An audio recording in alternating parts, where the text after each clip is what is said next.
Mieux vaut-il diriger seul ou à plusieurs votre entreprise? C'est une question fondamentale que vous vous posez peut-être. Dois-je m'associer ou non?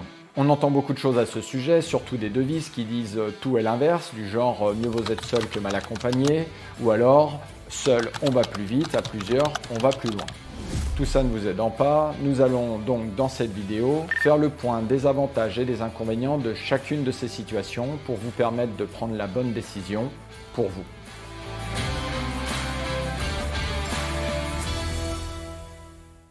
Commençons par les avantages à être seul. Premièrement, la liberté de décision.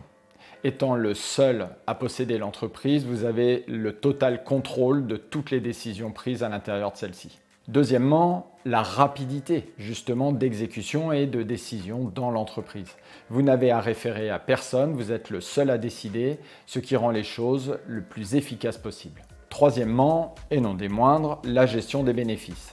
Puisque vous êtes le seul à posséder l'entreprise, vous serez le seul à garder la totalité des bénéfices de l'entreprise. S'il est vrai qu'il y a des avantages à diriger seul son entreprise, on ne peut pas cacher le fait qu'il y a aussi ici des inconvénients. Le premier d'entre eux est le poids des responsabilités. Quand vous êtes seul, vous êtes donc le seul à porter la responsabilité des décisions prises par l'entreprise, pour l'entreprise, ce qui peut être pour vous lourd de responsabilité, fatigant et stressant. D'autre part, et s'il est vrai que vous garderez tous les bénéfices pour vous en étant seul, eh bien en cas de perte, vous serez là aussi le seul à les supporter, ce qui peut être un risque financier supplémentaire pour vous. Pour finir, et si vous n'avez pas su vous entourer convenablement, vous allez vous retrouver donc seul à prendre des décisions stratégiques et opérationnelles pour votre entreprise. Ce manque de complémentarité de vision peut vous emmener à prendre de mauvaises décisions.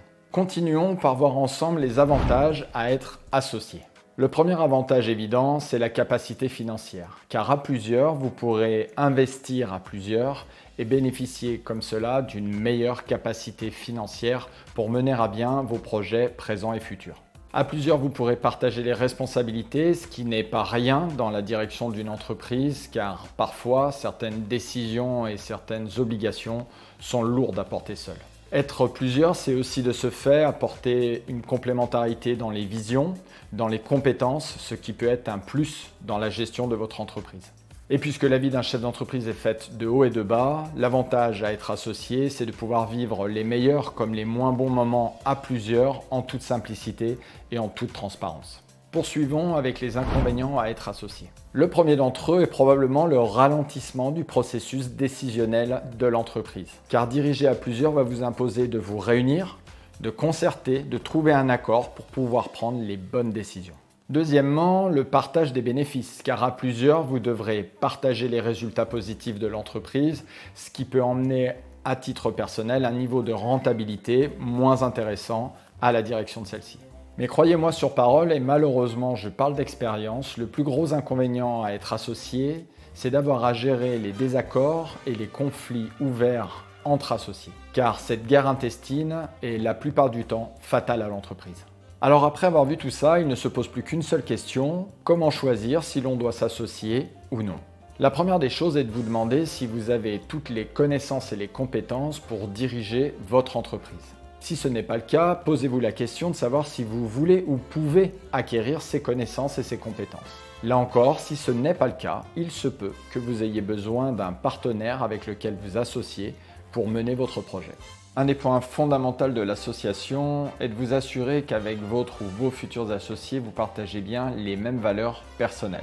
Vérifiez aussi que vous avez une vision similaire de ce qu'est l'entreprise au présent et le sera au futur. Ce contrat devra traiter de vos relations entre associés, mais surtout et principalement anticiper vos désaccords et comment en sortir. Alors si vous aussi vous souhaitez mieux connaître les tenants et les aboutissants à être associé dans une entreprise du bâtiment, n'hésitez pas à cliquer en dessous de cette vidéo pour accéder à ma formation gratuite qui traite de la création d'une entreprise du bâtiment, de son développement, pour pouvoir vous permettre de diriger sereinement celle-ci sans passer toute votre vie au travail. Je vous dis à très bientôt et d'ici là, prenez soin de vous.